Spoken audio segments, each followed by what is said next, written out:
ఊహించిన విధంగా ఆడియన్స్ ఓటింగ్తో సంబంధమే లేకుండా వైల్డ్ కార్డ్ ఎంట్రీల నిర్ణయంతో శ్రీజను ఎలిమినేట్ చేశారు. దీంతో ఆమెది అన్ఫెయిర్ ఎలిమినేషన్ అని, తనకు రీఎంట్రీ ఛాన్స్ ఇవ్వాలంటూ నెటిజన్స్ సోషల్ మీడియాలో డిమాండ్ చేశారు. దీంతో శ్రీజను రీఎంట్రీ తీసుకువస్తున్నట్లు హడావిడి చేశారు బిగ్ బాస్. కానీ ఆమెతో పాటు భరణి సైతం రీఎంట్రీ ఇస్తున్నాడని, ఎవరైతే టాస్కులలో విజేతలుగా నిలుస్తారో వారికే మరోసారి హౌస్లోకి ఛాన్స్ ఉంటుందని ట్విస్ట్ ఇచ్చారు.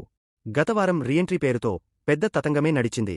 దమ్ము శ్రీజ, భరణి ఇద్దరిని తిరిగి తీసుకువచ్చి కొన్ని టాస్కులు పెట్టి హడావిడి చేశారు. చివరకు ఆడియన్స్ ఓటింగ్ అంటూ మెలిక పెట్టారు. చివరకు భరణికి ఎక్కువ ఓటింగ్ వచ్చిందంటూ శ్రీజను మరోసారి ఎలిమినేట్ చేశారు. తాజాగా బిగ్ బాస్పై సంచలన కామెంట్స్ చేస్తూ వీడియో రిలీజ్ చేసింది శ్రీజ. దమ్ము ఆ వీడియోలో శ్రీజ మాట్లాడుతూ, నన్ను ఎలిమినేట్ చేసిన విధానం నాకు చాలా బాధగా అనిపించింది. స్టేజ్ మీదకు వెళ్లేవరకు నాకు ఏం అర్థం కాలేదు. ఏదైనా సీక్రెట్ టాస్క్ ఇస్తున్నారేమో, లేదా నన్ను సీక్రెట్ రూంలో పెడుతున్నారేమో అనుకున్నాను. కాని వెంటనే బజ్ ఇంటర్వ్యూ ఉంది అని చెప్పి షాకిచ్చారు. ఇంటికి వచ్చిన తర్వాత చాలా బాధపడ్డాను. తర్వాత బిగ్ బాస్ ఎపిసోడ్స్ కూడా ఏం చూడలేదు.